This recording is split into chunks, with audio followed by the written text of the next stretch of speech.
दर्शकवृन्द नमस्ते।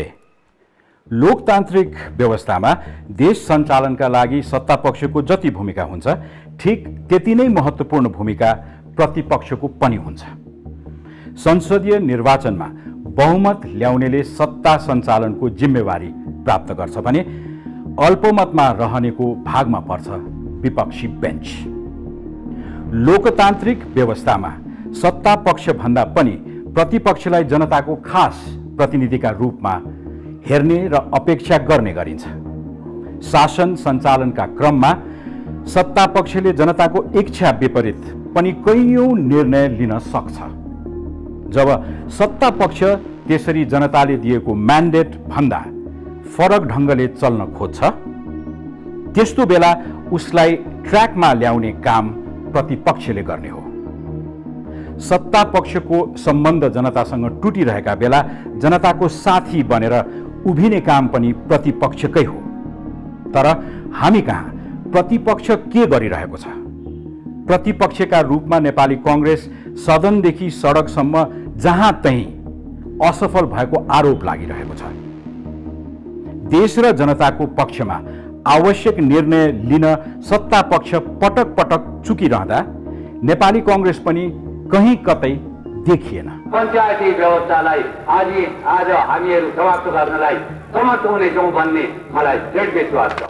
2046 सालको राजनीतिक परिवर्तनपछि लगातार सत्ता सञ्चालनको जिम्मेवारीमा रहँदै आएको राजनीतिक पार्टी नेपाली कांग्रेस सम्भवतः त्यस यता पहिलो पटक पूरै कार्यकाल विपक्षी बेन्चमा समेटिँदैछ। निर्वाचनको परिणामले दिने अङ्कगणितको खेलमा तलमाथि हुनु लोकतान्त्रिक प्रक्रियामा सामान्य कुरा हो। तर जब कुनै पनि पार्टी सीट संख्यासँगै राजनीतिक र वैचारिक दृष्टिकोणले पनि खुम्चिँदै जान्छ तब भने चिन्ताको विषय हुन्छ। गएको निर्वाचनमा देशका दुई ठूला राजनीतिक पार्टी नेकपा एमाले र नेकपा माओवादी केन्द्रबीच भएको चुनावी तालमेलले उनीहरू 2/3 नजिक पुगे भने नेपाली कांग्रेस सानो सीट संख्या सहित प्रतिपक्षको बेन्चमा पुग्यो। कोही बरालिन लाग्यो भने खबरदारी गर्ने यो संसदमा चाहिन्छ। त्यसका निम्ति हामी प्रतिपक्षमा बस्न चाहन्छौँ। अन्यथा भएन भने संसदको पूरा कार्यकाल नेपाली कांग्रेसको भागमा यही विपक्षी बेन्च पर्ने निश्चित जस्तै छ। विपक्षी दलका रूपमा संसदको आधा कार्यकाल भरि नेपाली कांग्रेसले निर्वाह गरेको भूमिकालाई हेर्दा कहीँ कतै पनि सन्तुष्ट हुने अवस्था छैन। लोकतान्त्रिक राज्य व्यवस्थामा प्रतिपक्षलाई जनताको प्रतिनिधिको रूपमा लिइन्छ। कांग्रेसले आज यो प्रतिनिधि सभा उभिएर विपक्षको रूपमा बोल्दाखेरि पनि भन्यो सत्तापक्ष जनपक्षीय निर्णय लिने काममा च्युत हुन्छ। त्यस्तो बेला प्रतिपक्षले जनताको साथ लिएर सत्तालाई दबाब दिने काम गर्छ। सत्तापक्षका जनविरोधी कामहरूको संसददेखि सडकसम्म रचनात्मक विरोध गर्ने मात्र होइन कि विकल्प दिने कामको नेतृत्व पनि विपक्षी दलले गर्नुपर्ने हुन्छ। तर नेपाली कांग्रेसले न सत्तारूढ पार्टीलाई जनपक्षीय निर्णय गर्न बाध्य पार्न सक्छ न जनतालाई भरोसा नै दिलाउन सक्छ। विपक्षी दलको भूमिका निर्वाह गर्ने काममा नेपाली कांग्रेस सदनदेखि सडकसम्मका प्राय सबै मोर्चामा असफल भएको आरोप लागिरहेको छ। नेकपाको नेतृत्वमा सरकार बने यता मुलुकले अनेकौं काण्डहरू भोग्यो। जनताले कुशासनको सामना गर्न पर्यो। तर सत्तारूढको यस्तो रवैयालाई सुधार गर्ने भूमिकामा रहेको विपक्षी दल पनि यो मुलुक र नेपाली जनताले कहीँ कतै देखेनन्। प्रायजसो सत्ताको नेतृत्वमा रमाइरहेको नेपाली कांग्रेस विपक्षीको भूमिकामा कहाँ हरायो? वास्तवमा कांग्रेसको वैचारिक चरित्रका हिसाबले विपक्षीको भूमिका प्रशंसा योग्य हिसाबले निर्वाह गर्नुपर्ने हो। तर कांग्रेस आफै कुहिरोको काग झैं रुमलिरहँदा सत्तापक्ष बेलगाम घोडा बनिरह्यो। सत्तापक्षलाई लगाम लगाउने भूमिकामा रहेको नेपाली कांग्रेस सत्तापक्षसँगै सानो सानो हिस्सा मागेर आफ्नो अस्तित्व नामेट पारिरहेको छ। जनताले विपक्षी दलको भूमिकामा पुर्याइसक्दा पनि नेपाली कांग्रेस संवैधानिक आयोगदेखि राज्यका अनेकन निकायमा सानो सानो भागबण्डा माग गर्छ र आफ्नो राजनीतिक भविष्यमाथि तुवालो लगाउँछ। यस्तो बेला कांग्रेसले नियुक्तिहरूमा भागबण्डा खोज्नुभन्दा पनि नेकपाको सरकारले गरेका गलत कार्यको विरोध गर्दै जनतालाई साथ दिनुपर्ने हो। केपी ओलीको नेतृत्वमा नेकपाको सरकार भए यता देशले वाइड बडीदेखि बालुवाटार जग्गा प्रकरणसम्मका ठूला काण्डहरू भए। यो सरकारका बेला नभएको भए पनि यस बेला उजागर भएका ती घटनामा नेपाली कांग्रेसले आफ्नो भूमिका निर्वाह गर्न सकेन। वाइड बडीमा भएका घोटालाको मुद्दा सुरुवाती दिनमा संसदमा जोरदार रूपमा उठाएको नेपाली कांग्रेस जब आफ्नो सभापतिको नाम आउन थाल्यो त्यो बेला मौन जस्तै भयो। बालुवाटार जग्गा प्रकरणमा पनि जनताले अपेक्षा गरेको भूमिका नेपाली कांग्रेसबाट पूरा हुन सकेन। संसद सञ्चालनका सन्दर्भमा पनि नेपाली कांग्रेस नेकपाको सहयात्री बाहेक केही हुन सकेन। कोरोना कहर सुरु भए तापनि औषधि खरिद प्रकरणदेखि जनतालाई बचाउन सरकारले गर्नुपर्ने कार्यसम्ममा सत्तापक्ष चुकिरहँदा कांग्रेसले आफ्नो उपस्थिति देखाउन सकेन। सत्तापक्षका तर्फबाट भएका कैयौं जनविरोधी निर्णयका विरुद्ध सत्तापक्षकै नेताहरू विरोधमा उत्रिरहँदा कांग्रेस भने जनअपेक्षित भूमिका निर्वाह गर्न सधैँ चुकिरह्यो। विपक्षीका रूपमा उसले खेलिरहेको कमजोर भूमिकाको दममा आगामी निर्वाचन उसले कसरी फेस गर्ला कांग्रेस समर्थकहरूका लागि सोचनीय विषय बनेको छ। नेपाली कांग्रेस देशको सबैभन्दा पुरानो लोकतान्त्रिक पार्टी हो। नेपालमा आजसम्म भएका सबै राजनीतिक परिवर्तनको नेतृत्व यही नेपाली कांग्रेसले गरेको हो।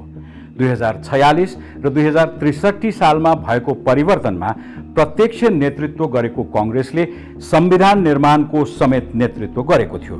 तर आज जब नेपाली कांग्रेस प्रतिपक्षमा पुग्यो तब उसले निर्वाह गरिरहेको भूमिका प्रश्नै प्रश्नको घेरामा छ। आज नेपाली कांग्रेस संसदमा नेकपाको सहयोगीका रूपमा देखिन्छ भने सडकमा उसको उपस्थिति नै छैन। देशले भोगेका ठूला ठूला घटनामा आफ्नो उपस्थिति देखाउन नसकेको नेपाली कांग्रेस खासमा कहाँ रुमलियो? यस्तै भूमिकाको निरन्तरताले उसको राजनीतिक भविष्य के होला? यस्तै प्रश्नहरूको जवाफ दिन द ब्राभो डेल्टा शोको आजको श्रृङ्खलामा हामीसँग हुनुहुन्छ नेपाली कांग्रेसका नेता गगन थापा।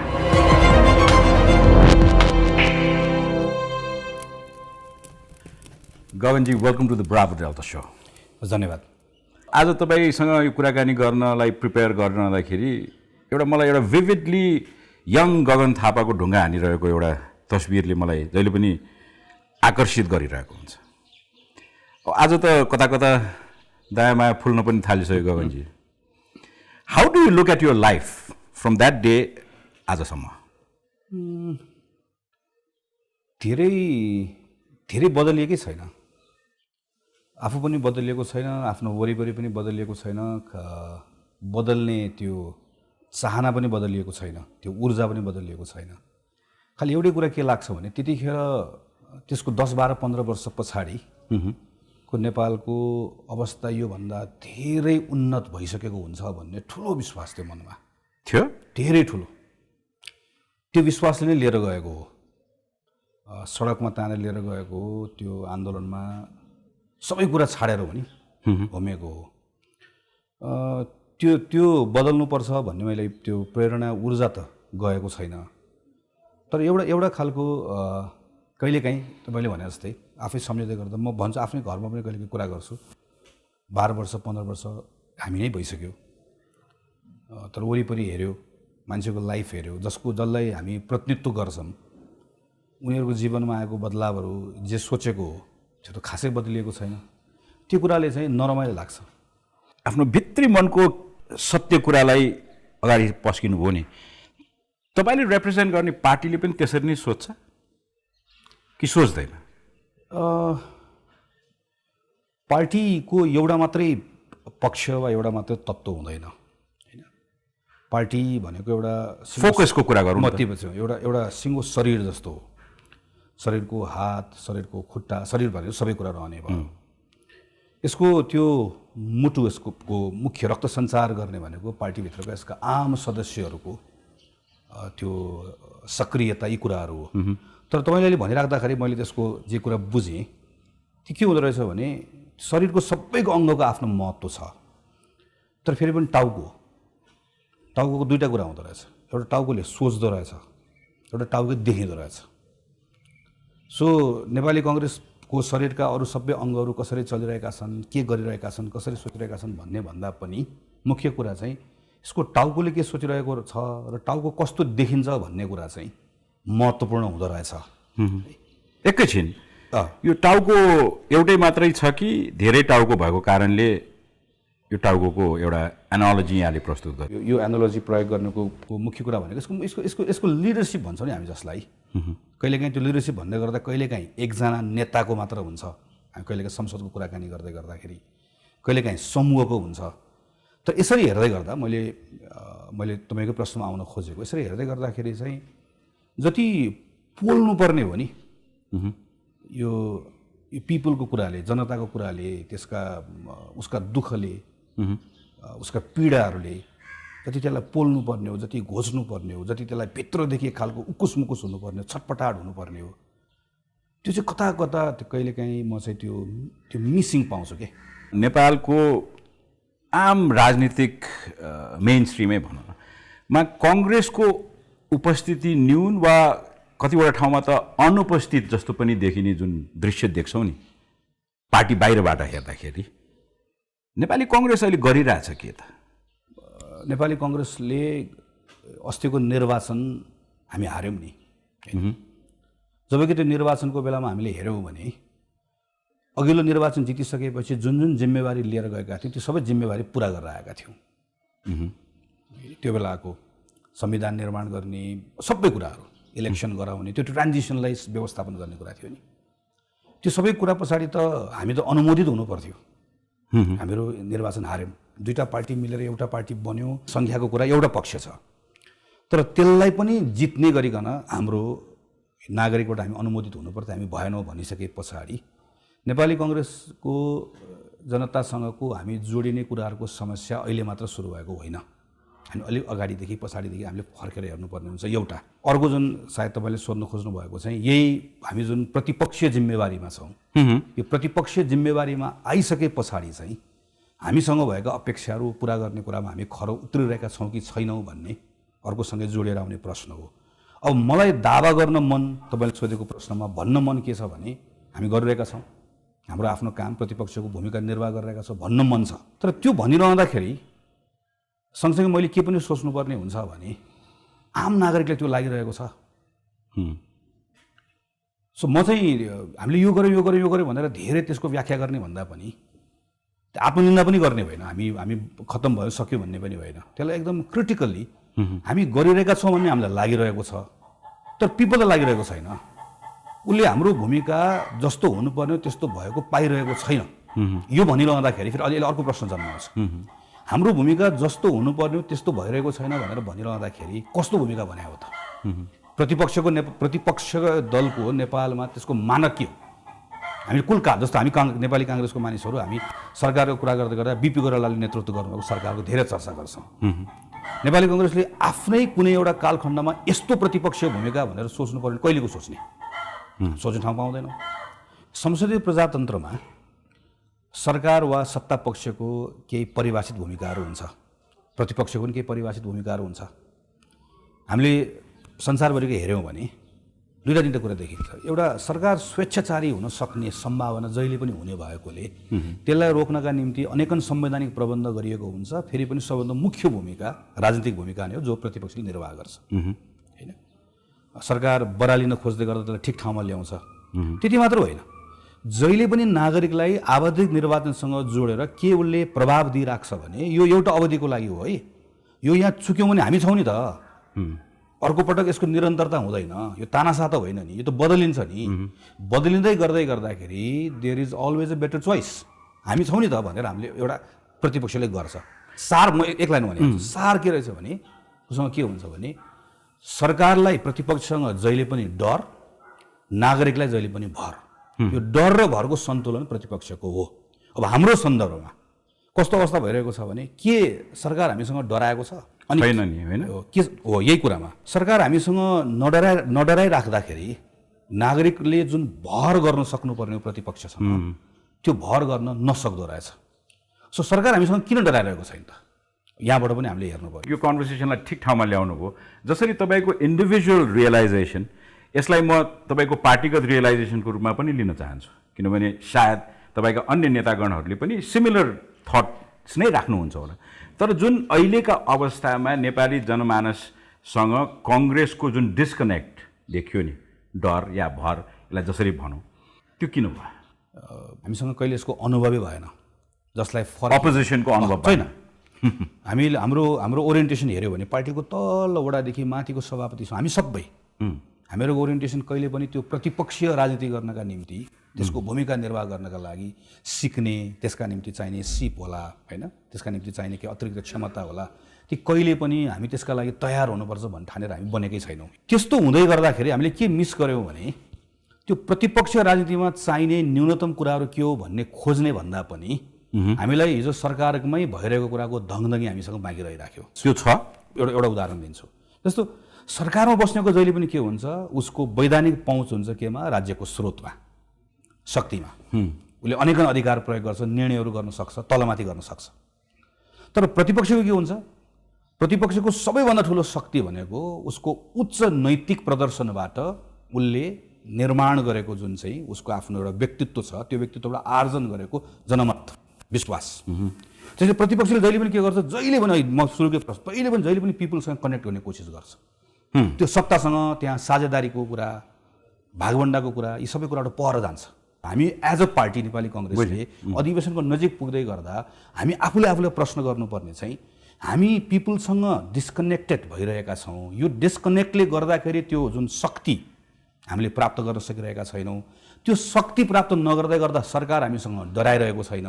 सरकार हामीसँग नडराइरहेको हुनाले गर्दा नागरिक हामीसँग भर पर्न सकिरहेका छैनन्। यो चक्रलाई हामीले बुझ्ने कोसिस गऱ्यौँ भने अब हामी के गर्ने कोसिस गर्छौँ भने ब्याक टु पिपल, त्यहीँ जानु पऱ्यो, पिपलको कुरा सुन्नु पऱ्यो, संवाद गर्नु पऱ्यो, उनीहरूको कुरा सुनेर सरकारलाई, सत्तालाई प्रश्न गर्नु पऱ्यो।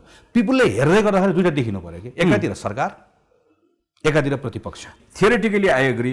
तर तपाईँले अहिले जुन अनुभव सुनाइरहनु भएको छ, रियालिटी बाहिरबाट हेर्दाखेरि चाहिँ कङ्ग्रेस अहिले सत्ताको अभिन्न मित्र भएर अगाडि बढिरहेको, सानसाना भागभण्डामा चाहिँ नि र्याल काटिरहेको, संवैधानिक आयोगका सदस्यहरूको एउटा सिट मलाई पनि देऊ न भनेर नेगोसिएट गरिरहेको, त्यस्तो त देखिन्छ नि बाहिरबाट। यस्तो किन भनिरहँदै गर्दाखेरि यो चाहिँ पार्टीको कुनै एउटा अमुक व्यक्ति वा प्रवृत्तिको कारणले गर्दा हो भनेर यसलाई डिसमिस गर्न पनि सकिन्छ, जुन हामी सामान्यतया गर्छौँ। तर म चाहिँ त्यति मात्रै होइन है। यो आखिर पार्टीको नेता भनेको पनि हाम्रो एउटा अभिव्यक्ति, हाम्रो प्रतिनिधित्व हो नि, प्रतिनिधित्व हो नि होइन। कहाँनिर चुकिरहेका छ भन्ने कुरा मैले त्यही, किन म यसको सैद्धान्तिक पक्ष छ भन्ने कुरा मेरो कहाँ चुकिरहेका छ भने त्यो प्रतिपक्षको शक्तिको स्रोत भनेको पिपल हो, पिपलको विश्वास हो, अल्टरनेटिभ, भोलिको म सरकार हो, भोलि म योभन्दा बेटर दिन्छु भनेर त्यहाँ जाने हो। त्यो सरकारसँग त जति अलग आफूलाई देखायो, सत्तासँग जति अलग देखायो, आसक्तता कम भएको, त्यो आसक्तता कम भएको, लालसा कम भएको कुरा नै प्रतिपक्ष राजनीतिको शक्तिको स्रोत हो भन्ने कुरा नबुझ्दाखेरि के भयो भने त्यहाँ एउटा सानो भाग लिँदै गर्दाखेरि, त्यो म त्यसलाई यसरी हेर्छु, त्यहाँ सानो एउटा भाग लिँदै गर्दाखेरि हामीलाई यसले बलियो पो बनाउँछ कि। उदाहरण दिउँ एकछिनलाई भनौँ, अख्तियार दुरुपयोग अनुसन्धान आयोगमा हाम्रो तर्फबाट पनि एकजना मान्छे राख्यो भने सरकारको स्वेच्छाचारिता कम हुन्छ कि, यसरी सोच्यो मानव एकछिनलाई होइन है। त्यसले हामीलाई कहाँ लग्यो, भागभण्डातिर प्रेरित गर्यो। अब यसरी सोचौँ, संवैधानिक निकायलाई ठिक ठाउँमा राख्नका निम्ति सरकारमाथि यसले गलत मान्छेहरू ल्याउन नल्याओस् भन्ने कुराका लागि हाम्रो भूमिका रहन्छ। यसले दायाँ बायाँ गरेर संवैधानिक निकायलाई आफ्नो अनुकूलको चलाउन थाल्यो भनेदेखि भने हामीसँग पिपुल छ, हामीसँग सदन छ, हामीसँग सडक छ, यसको शक्तिको आधारमा यसको स्वेच्छाचारिता रोक्ने भन्ने भयो भने के हुन्छ, हामी भाग लिनेतिर जाँदैनौँ। त्यसैले मैले भन्न खोजिरहेको कुरा चाहिँ बाहिरबाट हेर्दाखेरि यसलाई जति एक्सप्लेन गर्ने प्रयास गरे तापनि अर्को पाटोमा कस्तो देखिन्छ भन्दाखेरि एकैछिनलाई अख्तियारकै एउटा पोजिसनको इक्जाम्पल लिउँ। बदमासी त मैले पनि गरेको छु वा हामीले पनि गरेका छौँ, त्यहाँ हाम्रो मान्छे भयो भने एटलिस्ट हाम्रा दलिल राखिदिने, हामीलाई बचाइदिने पनि मान्छे त्यहाँ हुन्छ भन्ने किसिमको एउटा सुसुप्त डरले यो भाग खोजाइ चाहिँ नि त्यो किसिमको एक्सप्रेसन हो कि भन्ने बाहिर सोचाइ। मैले तपाईँको कुरालाई त्यो जुन प्रारम्भबाट राखिराख्नु भएको छ, म त्यसलाई होइन भनेर अर्को ठाउँमा उभिरहेकै छैन। तपाईँले अहिले पछिल्लो भन्नुभएको कुराहरूमा पनि कति त्यसले प्रभावित गरेका कुराहरू पनि होलान्। तर म चाहिँ नेपाली कङ्ग्रेसको प्रतिपक्ष भूमिकाका बारेमा पछिल्लो समयमा भइरहेको छलफलमा भाग लिँदै गर्दाखेरि यो मुख्य विषयबाट चाहिँ हामी पुरै अलग रहेर कि यो नेताको व्यक्तिको चरित्रको प्रवृत्तिको तात्कालिकताको कुराहरूको मात्रै दोष हो कि भनेर हेरिरहेका, जसको छ त्यसको केही न केही मान, त्यसको केही न केही त्यसको वेटेज छ। तर त्यो मात्र होइन, म त फन्डामेन्टल कुरा हामी भनिरहेको छु कि अपोजिसनल पोलिटिक्सको, हामी अपोजिसनल ओ ठुलो लेख्छौँ नि, त्यसको एउटा आफ्नै महत्त्व छ नि, त्यसको आफ्नै गरिमा छ, गुरुत्व छ। त्यो राजनीति भनेको कसरी सञ्चालन गर्ने भन्ने कुराको बारेमा बहसै गरिरहेका छैनौँ, जसले गर्दा हामीलाई गलत ठाउँमा पुर्याइरहेको छ। अहिले तपाईँले भनेको भागवण्डा लगायतका सबै कुराहरूमा यो भनेको त अघि मैले भनेको यो भनेको सत्तासँगको लालसा आसक्तिबाट अलग, हामी अलग हो, हामी पूर्ण रूपमा अलग हो। हामी त्यसको साझेदारी भागीदारी नै होइन, उसँग त वैधानिक शक्ति छ नि त, होइन? ढुकुटीको चाबी छ, उसले त्यसको दुरुपयोग गर्न सक्छ। अब हामीलाई पार्टनर भन्ठानिदियो भने त बर्बाद भएन, हामीलाई साझेदार हो भन्ठानिदियो भने, भागीदार हो भन्ठानिदियो भने हामीले त प्रयत्न गर्नु पऱ्यो। हामी साझेदार होइन है, हामी भागीदार होइन, हामी त अँध्यारो कोठामा भेट्दैनौँ जस्तो हो। त्यो भयो भने के हुन्छ, म सानो इक्जाम्पल दिन्छु। त्यसरी सोच्यो भने के हुन्छ भने अहिले हामी सरकारलाई बालौटाएर भेट्न जान्नौँ, प्रधानमन्त्रीले बोलाएर जान्नौँ, हामी जानुहुन्न, हामी के भन्नुपर्ने, संसदको बैठक खोल, संसदको चाबी किन लगायो? तपाईँको पार्टीको झगडा घरधन्दा मिलाउनुको लागि संसदमा चाबी लाउने, संसदमा भेट हुन्छ, बालबटारमा होइन।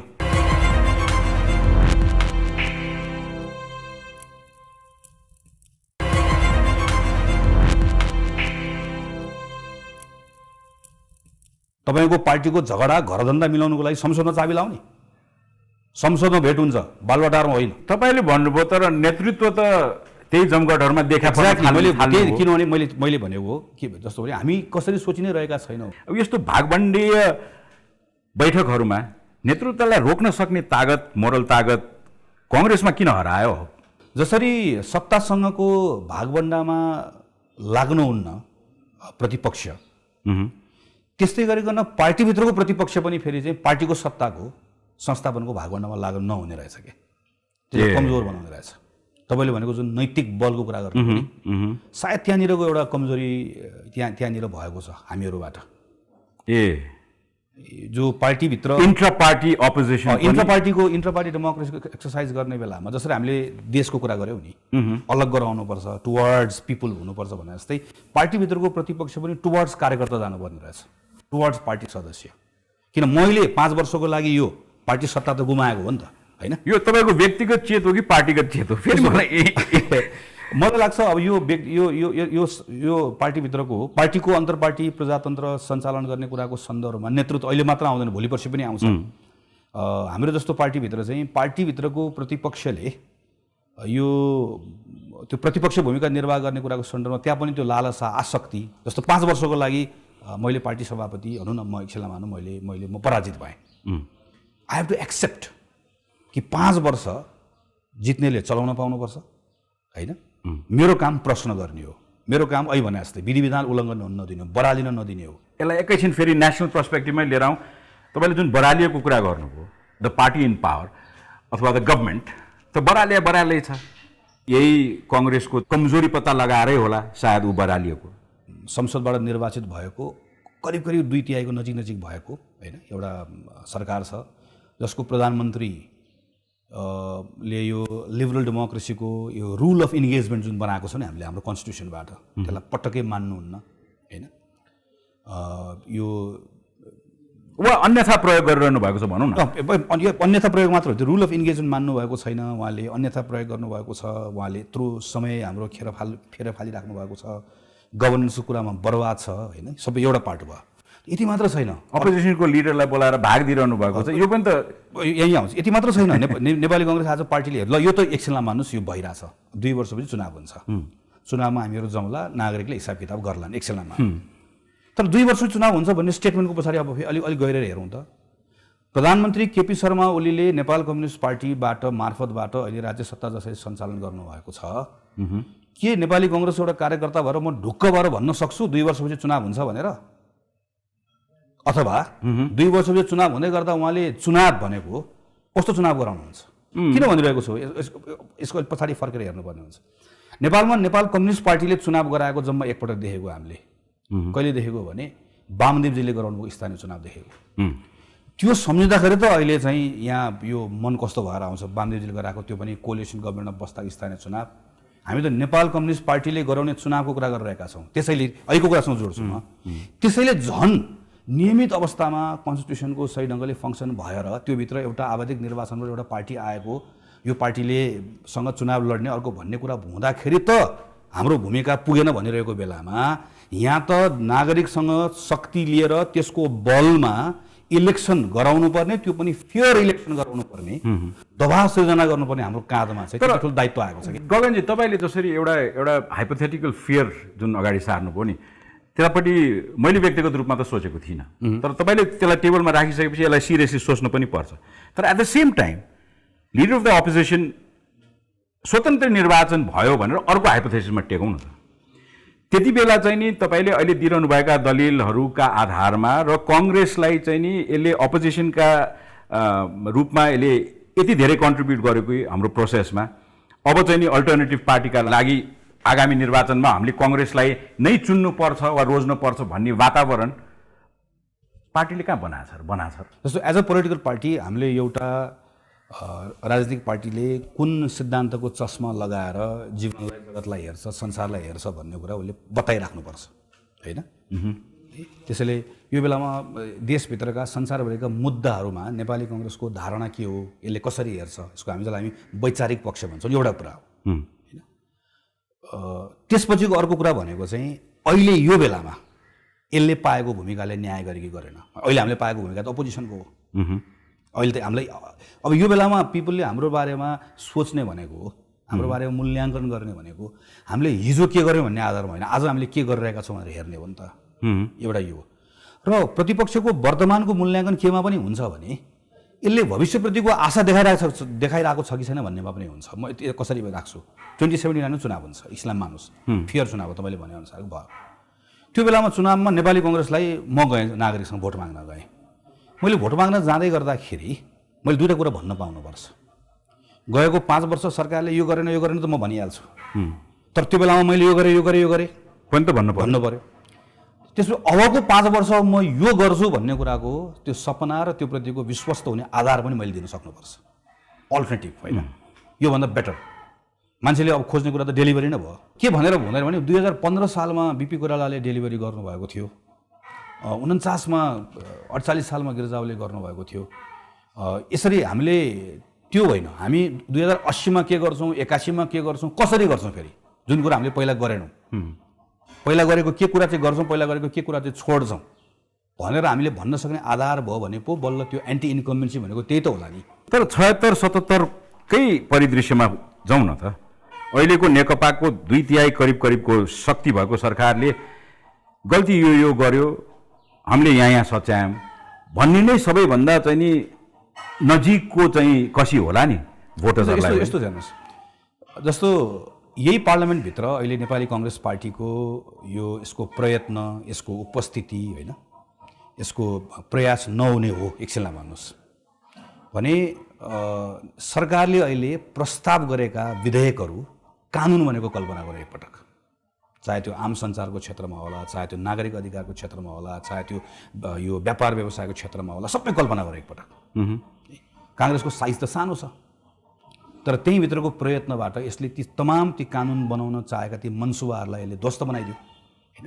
प्रयास त्यहाँ उसले गरिरहेको छ। एउटा भनौँ, यसरी हामीले गरेका ठिक कामहरूको फेरेस त तपाईँलाई बताउन सक्छु, तर फेरि म केमा आउँछु भने यो भनिराख्दाखेरि त्यो लार्जली भन्छ नि, एउटा तपाईँको हामीलाई बुझ्ने कुराहरूको सन्दर्भमा त्यो एउटा हाम्रो इमेज ठिक ढङ्गले जुन हुनुपर्ने नभइराख्दै गर्दाखेरि मैले यो पाटो चाहिँ राम्रो छ, हाम्रो यो पाटो चाहिँ राम्रो छ हाम्रो भनेर भनिरहँदै गर्दाखेरि त्यसलाई पिपलले लिँदो रहेनछ क्या। सो म चाहिँ मेरो पार्टीको साथीलाई के भनिरहेको छ भने हामीले यो गऱ्यौँ भनौँ, होइन, भनौँ गरि पनि रहेका छौँ, तर के कुराबाट नभागौँ कि यो बेलामा सरकारसँग रिसाएका नागरिक हामीसँग पनि खुसी भइरहेका छैनन्। एक्ज्याक्टली, म एक लाइन भन्छु, भइरहेका छैनन्। सरकार हामीसँग डराइरहेको छैन, नागरिक हामीसँग भर परिरहेका छैनन्। किन? तर नागरिकले आफैले पनि अपोजिसनलाई नै सघाएको भन्ठान्छु। फर इक्जाम्पल अप्टिकली हेर्ने हो भनेदेखि संसदमा पेश भएका थुप्रै सानातिना विधेयकहरू पास हुनुपर्ने पास भयो होला, तर जुन गुठी विधेयक थियो त्यो पनि जोर सोरले अपोजिसनले आवाज उठाएको कारणले त्यो फिर्ता भएन। काठमाडौँको जनता जुन बेला उठेर एउटा चाहिँ जनसमूहको चाहिँ जुन अप्टिक्स सरकारले देख्यो, सायद त्यसैका कारणले चाहिँ नि यस्तो छ। यसमा त यसो अलिकति यो फेयरली हामीले हेर्नुपर्छ। यो सडक र सदन यसरी नै एकाकार हुन्छ मुद्दाहरूमा, हुने नै यसरी हो। त्यसैले यहाँनिर चाहिँ फेलियर होइन। तर सडकमा नेतृत्व त कङ्ग्रेसको नेतृत्व त थिएन। यस्तो छ, यस्तो विषयहरूमा सदनमा रहने प्रतिपक्षले सदनमै गर्ने हो यसको नेतृत्व, र सडकसँग लगेर आफूलाई जोड्ने हो। यो ठिक ढङ्गले भयो। म अरू विषयमा आउँछु, छोटकरीमा मात्रै। यस्ता अरू थुप्रै कानुनहरू छन् जसलाई सरकारले बनाउन चाहे, जसलाई सदनभित्रबाट हाम्रा प्रयास वा हस्तक्षेपबाट कतिपय कुरा रोकिएका छन्, कतिपय कुरा फिर्ता गएका छन्, कतिपय कुराहरू अगाडि बढाउन सकिएको छैन। तर यसको अर्थ हुँदो रहेछ नि त, जुन बेलासम्म तपाईँले जुन अप्टिक्सको कुरा गर्नुभयो नि, जुन बेलासम्म झट्ट हेर्दै गर्दाखेरि तपाईँले नै भन्नुभयो नि, हामीले के मान्नु पऱ्यो भने हामीले गरेको प्रयत्नहरूबाट सरकारले रोकेको भन्ने कुरा हामीलाई लागिरहेछ। जस्तो मलाई भनौँ न, मलाई त्यो सूचनाको यो प्रविधिको विधेयक चाहिँ हाम्रो कारणले गर्दा रोकिएको भन्ने लागिरहेछ। यस्तो मल्टिपल छ, म दर्जनौँ विधेयकको बारेमा भन्न सक्छु होइन। तर तपाईँलाई लागेको छैन भने तपाईँले अहिले त नागरिकको प्रतिनिधित्व गरेर सोध्नु भएको न हो भनेर आम मान्छेलाई लागिरहेको छैन कि हाम्रो कारणले हामीसँग डराएर, हामीसँग डराउने भनेको यो हामीले पिपललाई रिप्रेजेन्ट गर्छौँ होइन। तर अब यो त भयो सदनभित्रको अरिथमेटिकली पनि गभर्न गर्ने विभिन्न अपोजिसनका क्रियाकलापहरूसँग गाँसिएका छन् यथार्थहरू। तर नेकपाको सरकार बनिसकेपछि विभिन्न घटनाहरू रेजिस्टर भएका छन्, जनमानसलाई चासो पनि भएका भ्रष्टाचारका थुप्रै चाहिँ नि फेरिस्तहरू अगाडि आए। व्हाइट बडीको पर्चेज केही बेलामा सडनली पार्टी सभापतिको पनि नाम कता कता Mohsin थालिसकेपछि Congress one step back गएको टटकारो देखियो बाहिर। सो यस्तो किसिमको ब्याक ट्र्याकिङ किन गर्छ अपोजिसन? बालटार जग्गाको कुरा त्यही नै भयो। सबैभन्दा ठुलो कुरा अहिले पिपललाई लागेको चाहिँ यो करप्सनको कुराहरू। सरकारले अघि भनेको जस्तै यो राज्यको स्रोतमा, शक्तिमा, यी सबै कुरामा त उसँग त वैधानिक अधिकार हुन्छ। त्यसको दुरुपयोग गरेर जुन अनियमितताहरू भए, भ्रष्टाचारहरू भयो, यो विषयको सन्दर्भमा प्रतिपक्षले यसले लडोस्, नझुकिकन लडोस् भन्ने आम नागरिकको उसँगको अपेक्षा हुन्छ। अब अघि भनेको जस्तै मैले यो मितिमा यो भन्यो, यो मितिमा यो भन्यो, यसमा वक्तव्य निकाल्यो, यसमा सभापति बोल्नु, यसमा म बोलेँ भनेर पनि परेन। तर त्यो परेन मात्रै होइन, अर्थ पनि रहेन नि। किनकि त्यो नागरिकको ठाउँबाट हेर्दै गर्दाखेरि यत्रा भ्रष्टाचारका काण्डहरूमा, यत्रा अनियमितताहरूमा जसरी जुझ्नु पर्थ्यो नझुकिकन, झुकाएर छाड्नु पर्थ्यो, लड्नु पर्थ्यो, लडेन भन्ने परेको छ, नलडेको हो। यसलाई म चाहिँ ढाकछोप गरेर लाग्दैन। हामी त्यहाँनिर हामीले समीक्षा गर्नैपर्छ हाम्रो आफ्नो भूमिकाको है। अब यो विषयको सन्दर्भमा अघि भनेको जस्तो पार्टीलाई तपाईँले अब हात खुट्टा यो सबै चलायमान भयो भनेर भन्यो भने त्यो हो, भएको छ। तर टाउको भनेको मस्तिष्क पनि हो, देखिन्छ पनि। यहाँनिर चाहिँ फेरि मुख्य नेतृत्वको कुरा आउँदो रहेछ। हेर्नुहोस्, म दोष मुख्य नेतृत्वलाई मात्र दिन्न, तर मुख्य नेतृत्वले भागीदारी बढी लिनै पर्छ। किन लिनुपर्छ भने तपाईँले यो भनिरहँदै गर्दाखेरि, यो क्वेसन्सहरू गरिराख्दै गर्दाखेरि क्वेसन गर्ने मान्छेको दिमागमा के आउँछ? सरकार भन्न साथै प्रधानमन्त्री ओलीको मुहार आउँछ होइन। त्यहाँ कोही मन्त्रीले राम्रो काम गरिराख्नु भयो होला, कतिले प्रयास गरिराख्नु भयो होला। तर सरकार अहिले म चाहिँ एक लाइन भन्छु, सरकार अहिले दुईवटा कुरा भएको छ, एउटा बेसुरे भएको छ, एउटा बेसारे भएको छ होइन। तर त्यो भन्दै गर्दा इमेज कसको आउँछ? प्राइम मिनिस्टरको आउँछ। सो प्रतिपक्ष भन्दै गर्दा इमेज कसको आउँछ? उहाँको आउँछ होइन। त्यसैले यो सबै नागरिकको तहमा उठेका प्रश्नहरू, कार्यकर्ताको तहमा उठेको प्रश्नहरू सके। जसरी नेकपाभित्र आजको दिनमा प्रधानमन्त्री ओलीले सरकारको भूमिकामा आम नागरिकको धारणा कस्तो बनेको छ भन्ने कुरालाई कतिको समीक्षा गर्नु होला, त्यसमा धेरै हदसम्म उहाँहरूको पार्टीको भविष्य जोडिएको छ भनेको जस्तै हाम्रो सन्दर्भमा पनि हाम्रो पार्टीको मुख्य नेताले यो विषयहरूलाई बुझिराख्नु भएको छ कि छैन, यसलाई मनन गरिराख्नु भएको छ कि छैन, वा उहाँले गर्नुभएको छैन भने हामी गराउन सक्छौँ कि सक्दैनौँ भन्ने कुरामा हाम्रो भविष्य। सो यसलाई सजिलो बनाउँ त, कङ्ग्रेसले अपोजिसनको भूमिका निर्वाह गर्दाखेरि नेतृत्वबाट पनि खासै इन्स्ट्रक्सन्स पाउनु भएको छैन एज अ पार्टी क्याडर, र यो पार्टीगत रूपमा छलफल पनि हुँदैन, यसरी बुझौँ? छलफलहरू भएको छ, छलफलहरू नभएको भने लामो बैठकहरू हुन्छ हाम्रो होइन। कतिपय विषयहरूको सन्दर्भमा हामीले पार्टीलाई छलफलहरूबाट ठिक ठाउँमा ल्याएका पनि छौँ, हाम्रो लगातार कति प्रयासहरू पनि छ। तर फेरि पनि कुरा अहिलेको ठाउँमा जान्छ कि हाम्रो मुख्य भूमिका भनेको त as an opposition political party हामीलाई अहिलेको लागि अपोजिसन हो नि त। हामी अहिलेको लागि सरकारको स्वेच्छाचारितालाई रोक्ने नै हो, प्रश्न गर्ने नै हो, नागरिकसँग संवाद गर्ने नै हो। तर मुद्दा त प्रशस्त राखिदिएको थियो नि सरकारले। जस्तो अहिले यतिखेर मैले मेरो बलले पुग्ने पार्टीभित्र भने मैले के भने यतिखेर सरकारलाई तानेर संसदमा लिएर आउनु पर्यो। यो कोभिड रेस्पोन्सभित्र भएका यी अनियमितताहरू जति पनि छन् नि उसको हिसाब किताब गराउनु पर्यो। त्यहाँ कोभिड रेस्पोन्समा भएको फेलियरको कारणले गर्दाखेरि हामीले हेल्थमा मात्र होइन, हामी जुन ठुलो आर्थिक सङ्कटतिर हामीहरू उन्मुख हुँदैछौँ होइन, त्यसमा सरकारलाई जवाफदेही बनाउनु पर्यो। हामीले कहाँ ल्याएर? संसदमा ल्याएर, तानेर ल्याएर। सरकार हामीलाई कहाँलाई लिएर जान खोज्दैछ? संसद बन्द गरेर यो मेलिग्नेन्ट हुन्छ नि, घातक, नक्कली, यो यो यो यो यो राष्ट्रवादी मुखुन्डो ओढेर हामीलाई भय नभएको मुद्दातिर तानेर बरालिएर होइन यतातिर लिएर जाँदैछ। हामीले त यो बेलामा हाम्रो काम हो नि त। यहाँ मान्छे, म काठमाडौँको सांसद हुँ है, मेरो निर्वाचन क्षेत्रको मानिसहरूलाई अस्पताल मिलाउन नसके म एक लाइन सकिहाल्छु। प्लिज, मेरो यो हालत छ, हाम्रो वरिपरि यस्तो अवस्था भएको छ, यस्तो बेलामा यो महिनौदेखि सरकार हामी सबलाई घरमा राखेर सुतेर बसेको छ, कहीँ छैन। हाम्रो कामैले तानेर। तर अब कोभिड रिस्पोन्सकै कुरा गरौँ न। कोभिड रिस्पोन्सका बारेमा सरकारले ठिक काम गरेन अथवा चाहिँ सही काम गर्न सकेन, जनताको चाहिँ नि घाउमा मलम लाउन सकेन भनेर हामी भनिरहँदाखेरि त्यसको पनि एउटा फिजिकल प्रेजेन्स इन द सडक जनताले नै गर्नु पर्यो। त्यसमा अपोजिसनको एक्जिस्टेन्सै देखिएन। अगेन अप्टिक्सकै कुरा होला, अप्टिक्सको कुरा, तर एकदम महत्त्वपूर्ण कुरा हो नि। तपाईँ हामीहरू भातृ संस्थाको साथीहरू माइतीघर मण्डलामा देखिनुभयो होइन, बसन्तपुरमा देखिनुभयो, ठाउँ ठाउँमा देखिनुभयो। तर देखिएको हाम्रो ती भातृ संस्थाको साथीहरू हामीहरू देखिएको भन्दा हामी कोही सदनमा देख्यौँ होला, कोही देख्यौँ होला, तर त्यो देखिएको कुराले जुन चाहिँ एउटा तरङ्ग सृजना गर्न सक्नुपर्ने हो अथवा इम्प्याक्ट पार्नुपर्ने हो। हामी देख्यौँ भन्ने कुरा हामीले भनिराख्नु नपर्ने हो नि त। तपाईँलाई मैले आएर हामी देख्यौँ त, संसदमा देखेनौँ, सडकमा देखेनौँ भनिराख्ने हो र मैले। तपाईँले जस्तो यहाँ बसन्तपुरमा देख्यो वा अरू ठाउँ देखेका युवाहरू त कोही आएर प्लिड गर्न आइरहेका छैन नि आफ्नो पक्षमा, त तपाईँ उसको उनीहरू देखिएको कुरा भनिराख्नु भएको छ। स्वतस्फूर्त यसरी नागरिकको तर्फबाट तपाईँहरूले भनिदिने अवस्था निर्माण गर्न सक्नुपर्ने हो नि त। हामीले सकेनौँ त होइन। त्यसैले म यो फेरि यो मेरो अहिले कार्यक्रम सुनिराख्दै गर्दा मेरो कतिपय पार्टीको साथीहरूलाई यतिखेर चित्त पनि दुखिरहेको होला, किनकि म यो कुर्सीमा बसेर तपाईँसँग संवाद गर्दै गर्दाखेरि मैले जमेर होइन हामीले यो गऱ्यौँ भनेर भनिदिएको भए हुन्थ्यो भन्ने लागि पनि रहेको होला।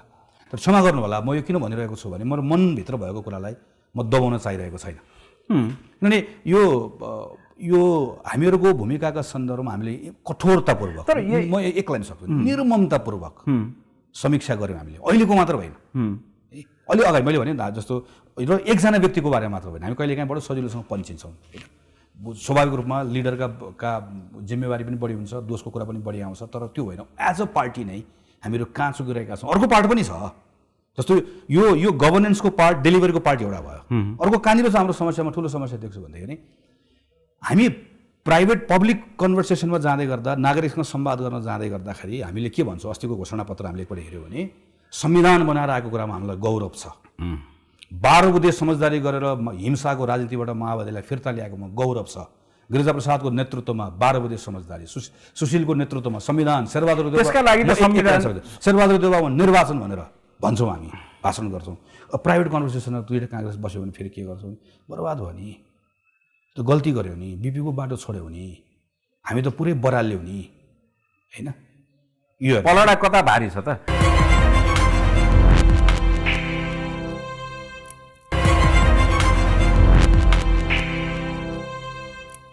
पलडा कता भारी छ त? म्यानिफेस्टोमा देखिएका सुगर कोटेड क्रान्तिकारी घोषणापत्रतिर पलडा भारी छ कि यो रिमोर्समा पलडा भारी छ काङ्ग्रेसभित्र? त्यति पनि बताइदिनुहोस् न त। त्यो रिमोर्सबाट निकाल्ने काम हो नि हाम्रो त। हामीले यो कन्स्टिट्युसन बनाउँदै गर्दाखेरि कि नेपाल कम्युनिस्ट पार्टी माओवादीले बन्दुक उठाएको, नेपाल कम्युनिस्ट पार्टी संविधान सभामा आएको, यस्तो संविधान बनाउन आएको हो। उसले त पूर्व सोभियत सङ्घको जस्तो गणराज्य बनाउन चाहेको थियो होला, उनले चीनको जस्तो गणतन्त्र बनाउन चाहेको थियो होला सिस्टमको हिसाबले होइन। त्यो सबै कुराबाट ल्याएर यो कन्स्टिट्युसन भनेको त आफैमा लिभिङ प्रोसेस पनि हो, कम्प्रोमाइजेसहरू पनि हुन्छ। म एक लाइन सकिहाल्छु। पार्टीको विधानमा त अहिले हामी नोट अफ डिसिसन लेखिरहेका छौँ भने संविधानमा हामीले भनेका 100% कुराहरू रहेनन्, तर यो हामीले लिड गरेको प्रोसेस हो। हामीले सुविचारी ढङ्गबाट हामीले यी कतिपय कुराहरू कम्प्रोमाइज पनि गरेर आएको हो, किनकि हाम्रो त्यो बेलाको प्राइमेरी कुरा हिंसाबाट नेपाललाई बाहिर निकाल्नुपर्ने कुरा थियो। तर लार्जली ठिक ट्र्याकमा देश छ, यसलाई हामी यसरी लिएर जान्छौँ, भएका कमजोरी सच्याउँछौँ भनेर अन गरेर जाने कुरा, त्यो अहिलेको संवादको कुरा पार्टीको लिडरसिपले त पार्टीभित्र पनि गरेर एक ढिका बनाउनु पर्ने कुरा होला नि त। त्यसैले मेरो भनाइ चाहिँ अपोजिसनको कुरामा अहिले हामीहरू यो 2-3 वर्षको मात्र होइन कि हामीले अलिकति पछाडि फर्किएर पनि नेपाली कङ्ग्रेसभित्रै अझै बढी संवादलाई बढाउनु पर्ने होला। तपाईँले भनेको यो यो यो विषयका सन्दर्भमा पनि कतिपय प्रश्नहरू हामीले गरेका निर्णयहरूमा पनि होला।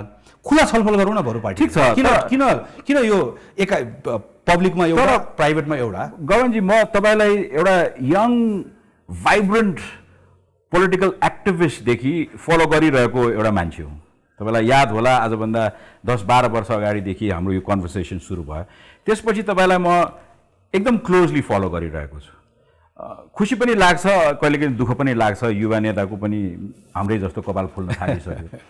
अब यो जुन डायलगमा एन्गेज हुने कुरा र अहिले पाएको चाहिँ नि अपोजिसनको भूमिकामा कङ्ग्रेस चुकिरहेको अवस्थामा आगामी नेतृत्व जुन बेला जनमतका आधारमा फेरि फेरबदल होला, त्यो बेलामा जनतालाई आश्वस्त बनाउनका लागि कङ्ग्रेसको न्यारेटिभ खोइ त तयार भएको?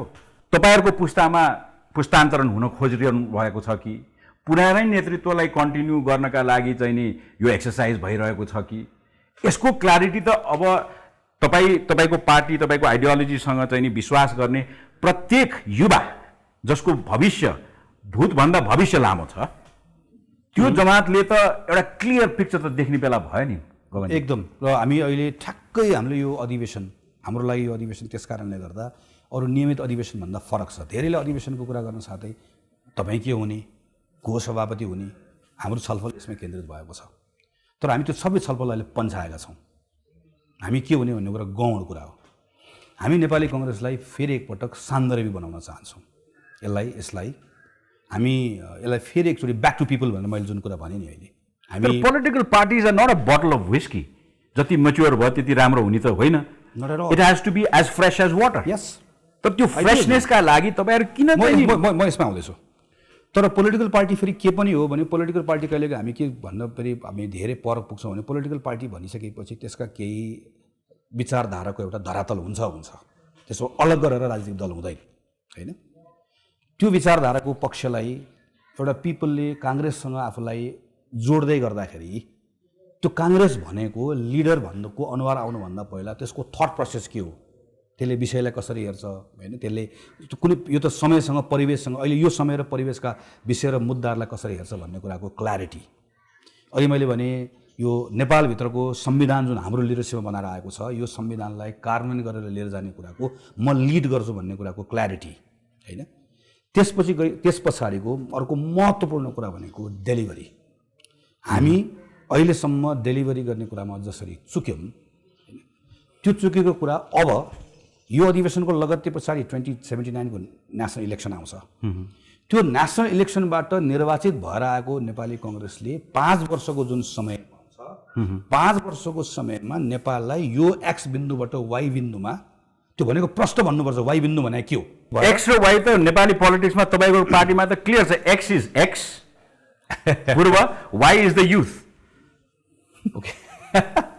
ओके, म त्यसमा आइहाल्छु। यहाँनिरबाट यहाँसम्म लिएर जाने विचार र कार्यक्रम के भन्ने कुराको क्ल्यारिटी। अब यति कुराको क्ल्यारिटीले मात्र पुग्दैन। अब तपाईँको कुरामा आयो, अहिले भनेको कुरामा आइसकेपछि यो सबै कुराहरू प्रष्टसँग ब्ल्याक एन्ड व्हाइटमा भएको कुरालाई बोकेर कसले हिँड्छ भन्ने कुरा पनि आम नागरिकले हेर्ने कुरा हुँदो रहेछ। त्यसले चाहिँ डिटर्मिन गर्छ आगामी राष्ट्रिय निर्वाचनको चाहिँ कङ्ग्रेसको भूमिकालाई। धेरै कुरा गर्छ। यो अघि भनेको कुराहरू गौण हुन्, जसलाई हामी मुद्दा भन्छौँ, एजेन्डाहरू भन्छौँ, त्यो कुराहरू गौण हुन्। खालि यो अधिवेशनबाट नेता बदलियो हुन्छ, अहिले कहिलेकाहीँ हामी बहस सुन्छौँ नि, हामी फलानुलाई बदलियो भने यो ठिकठाक भइहाल्छ भनेर भन्छौँ, त्यस्तो पनि होइन है। फलानुहरू त बदल्नै पर्छ, त्यसमा त कुनै त्यो नेसेसरी कन्डिसन हो, तर सफिसियन्ट होइन। नेसेसरी सफिसियन्ट के हो भने हामीसँग हाम्रो एजेन्डाको क्ल्यारिटी, नेपाली कङ्ग्रेसले लिड गरेर कहाँ लिएर जान्छ, यसले गभर्नेन्स कसरी दिन्छ, डेलिभरी कसरी गर्छ भन्ने कुरोको क्ल्यारिटी, यसलाई बोक्छ कसले, यसलाई बोकेर कसले हिँड्छ भन्ने टाउको देखिने टाउको, त्यसलाई हेर्दै गर्दाखेरि न्यूनतम एउटा भरोसा हुनुपर्छ क्या। त्यसको अनुहारमा कान्ति देखिनु पऱ्यो, अलिकति उज्यालो देखिनु पर्यो होइन, धेरै धब्बाहरू देखिनु भएन। परबाट हेर्दै गर्दा पनि यसको मुखबाट जे कुरा निस्किएको छ, यसका हात खुट्टाहरूले जे कुरा भनिरहेका छन्, यो टाउकोले त्यसलाई सही ढङ्गले बोकेर लिएर जान सक्छ भन्ने कुराको इम्प्रेसन त हामीले दिन सक्नु पर्यो। यो चाहिँ अहिले हाम्रो कलिग्सहरू, हाम्रो साथीहरूको बिच छलफल भइरहेको देख्दाखेरि हामीलाई हाम्रो अग्रजहरूको अनुभव पनि चाहिएको छ। हाम्रो अनुजहरूलाई पनि हामीले सँगसँगै लिएर जानुपर्ने छ। मेरो जेनेरेसनको कुरा गर्दैछु म नेपाली कङ्ग्रेसभित्र। हाम्रो जेनेरेसनको भित्र चाहिँ अब हामीले यो पार्टीको ट्रान्सफर्मेसनमा नेतृत्व परिवर्तन, यो पुस्तान्तरण, यो त चल्छ नै, भइहाल्छ। यो यसमा त हाम्रो धक्काले काम गरिहाल्छ। तर यो रूपान्तरण है, नेपाली कङ्ग्रेस यो अधिवेशनबाट निस्कँदै गर्दाखेरि चाहिँ यी थुप्रै पुरानो रोगहरूबाट यो मुक्त भएर आएको छ। तपाईँले जुन भन्नु नि फ्रेसनेस, अलाइभ, त्यो भाइब्रेन्ट, वाह यो पो हो त काङ्ग्रेस भनेर यसको नजिक नजिक बस्न मन लाग्ने अप्टिमिजम हो। यो फ्रेस हुनुपर्छ, यो पुरानो मच्योर चाहिँ नि एउटा रक्सी खुसी जस्तो नहोस् भन्ने एउटा सदास्यता हो। तर एट द सेम टाइम अहिले माइक्रो लेभलका थुप्रै चाहिँ नि घटनाहरू छ जहाँ चाहिँ अपोजिसनको रोल खोज्न पर्छ भनेर हामी प्रश्नका रूपमा तपाईँलाई सोधिरहेका छौँ, जनताले अपेक्षाका रूपमा गरिरहेको छ। सायद पार्टी इन पावर पनि एकचोटि अपोजिसनले पनि हल्ला होस् न, त्यसपछि चाहिँ यसमा एन्टर गरौँला भनेर कुरेर पनि बसिरहेको होला।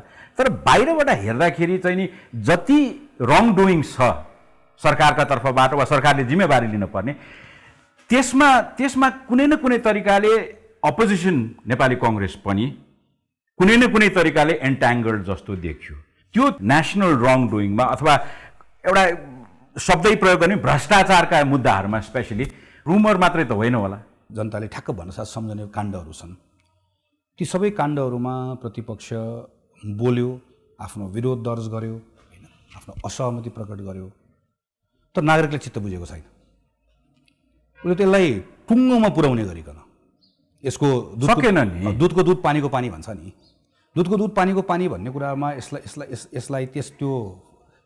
यसलाई यो छिनोफानो गर्ने गरिकन यसले काम गरोस् भन्ने जुन अपेक्षा हो, त्यो अपेक्षामा हामी खरो उत्रन सकेनौँ। म छोटकरी मात्र भन्छु, यसको दुईवटा पक्ष भयो।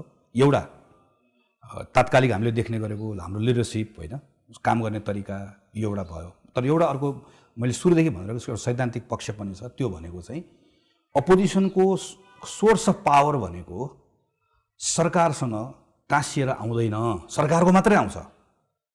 They are the one who are elected for that office. उनीहरू छन् त्यहाँ, उनीहरूले गर्छन्, ढुकुटीको चाबी उनीहरूसँग हुन्छ, निर्णय उनीहरूले गर्ने हो।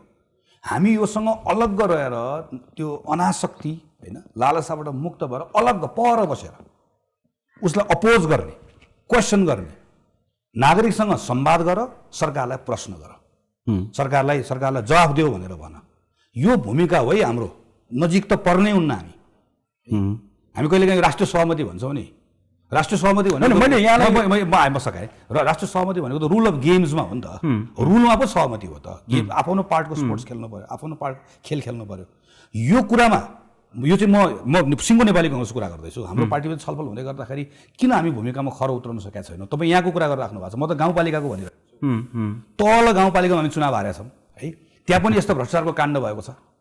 त्यो जस्तो काठमाडौँको महानगर हेर्नुहोस् त, काठमाडौँको महानगरको हालत, काठमाडौँको महानगरको त्यहाँभित्र काठमाडौँको हामीहरू जो नेपाली कङ्ग्रेसको कार्यकर्ताहरू यहाँ छौँ, त्यहाँ अपोज गर्नलाई, त्यहाँ क्वेसन गर्नको लागि त हाम्रो सङ्घको संसदभित्र वा सङ्घको सरकारले गरेका हाम्रो सम्बन्धसँग मात्र जोडिएको त छैन। त्यो ओभरअल पार्टीभित्रै त्यो अपोजिसन हुने कुरा भनेको प्रश्न गर्ने हो, नागरिकसँग जोडिने हो, सरकारसँग अलग भन्ने कुरा चाहिँ हामी पटक्कै हाम्रो होल थिङ यहाँनिर समस्या छ। एउटा चाहिँ आई एग्री, तपाईँले जुन कुरा पटक भनिराख्नु भएको छ कि यो प्रश्नको उत्तर चाहिँ हामी चाहिँ हाम्रै पार्टीभित्र खोजिरहेका छौँ। यो प्रश्नको उत्तर दिने कुरामा चाहिँ यो कुर्सीमा पार्टीको मुख्य नेताहरू बस्नुपर्छ।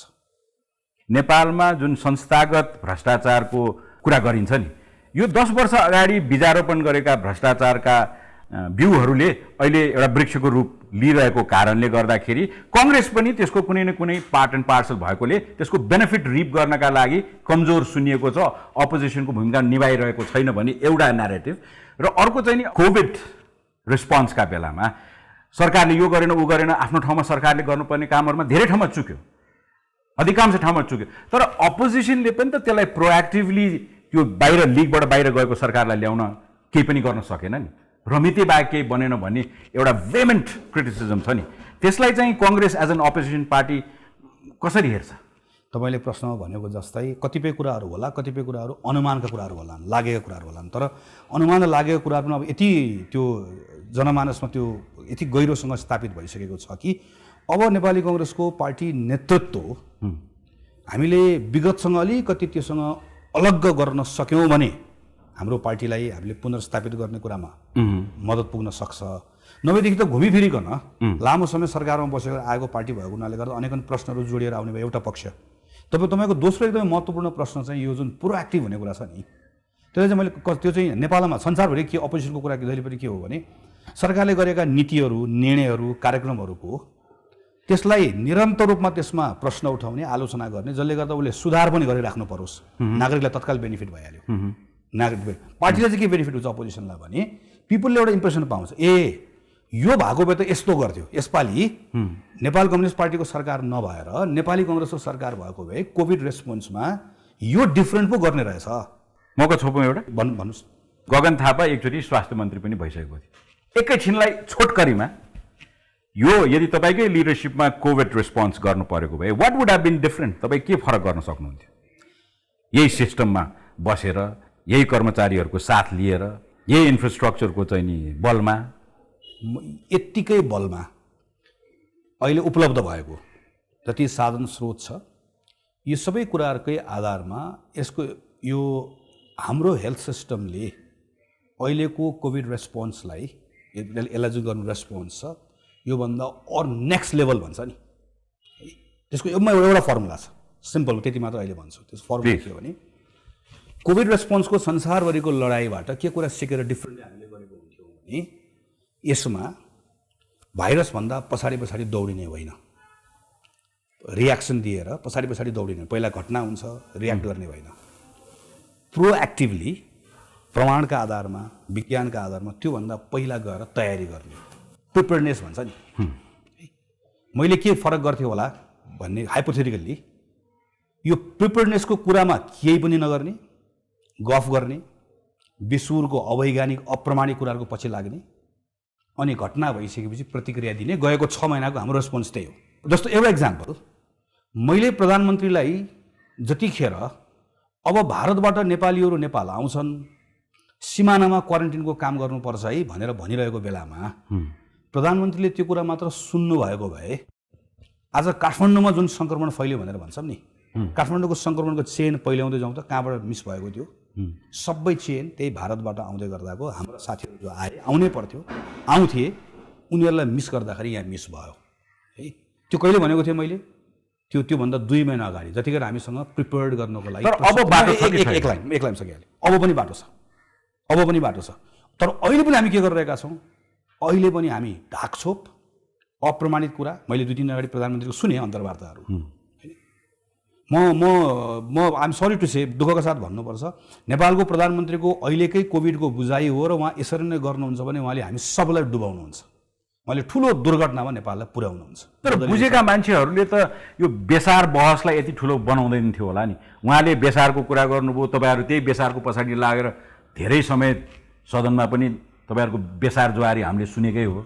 सो आई मिन अनप्रोडक्टिभ कहीँबाट चाहिँ स्फुरण हुन्छ भने त्यही अनप्रोडक्टिभ थियरिजहरूकै वरिपरि हाम्रो नेपालको राजनीति यसो बगिरहन्छ। यहाँनिर चाहिँ मैले अलिकति डिफेन्ड गर्नुपर्ने हुन्छ। प्रधानमन्त्रीका यी बेसुरे कुराहरूतिर म चाहिँ कहिले पनि लाग्दिनँ है।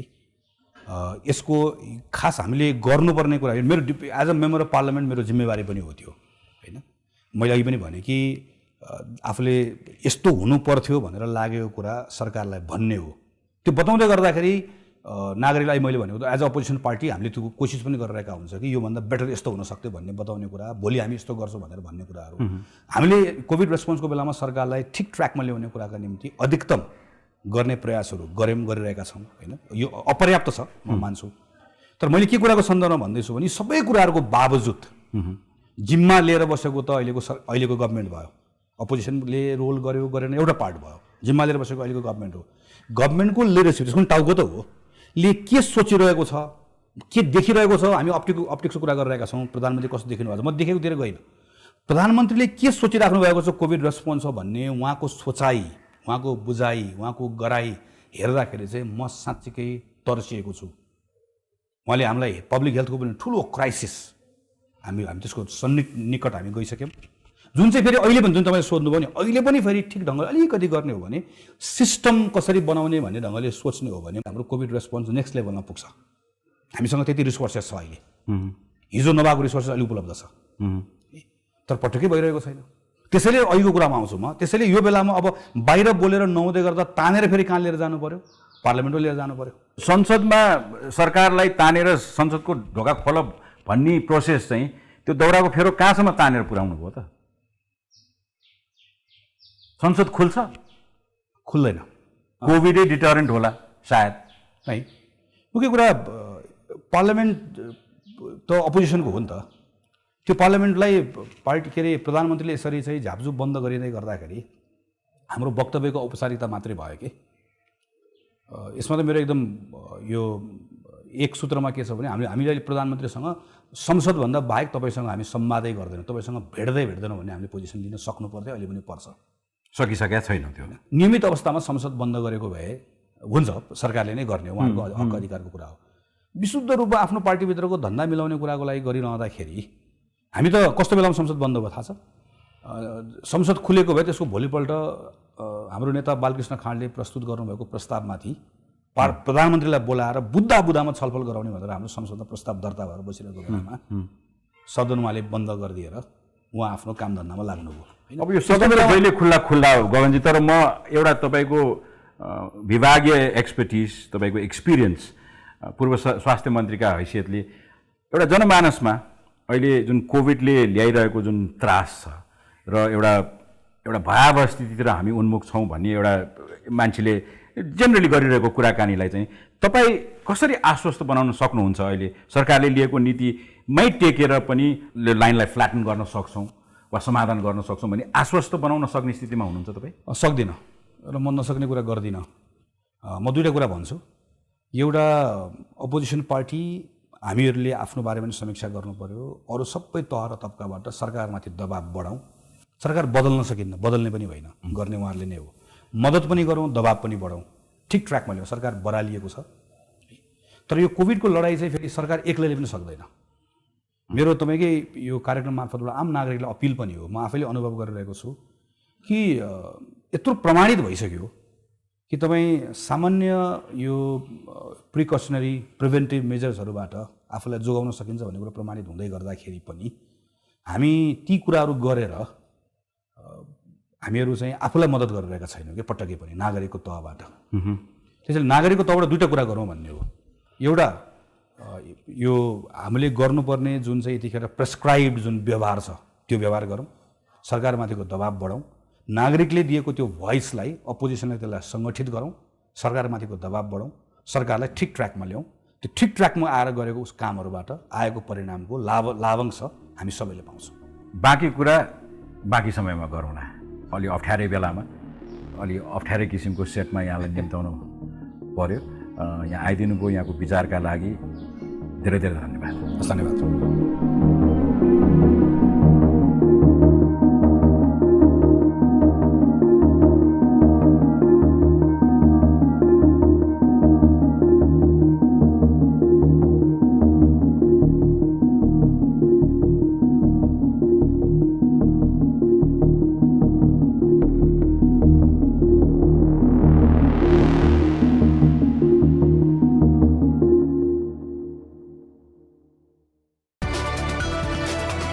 It's an AP1 presentation.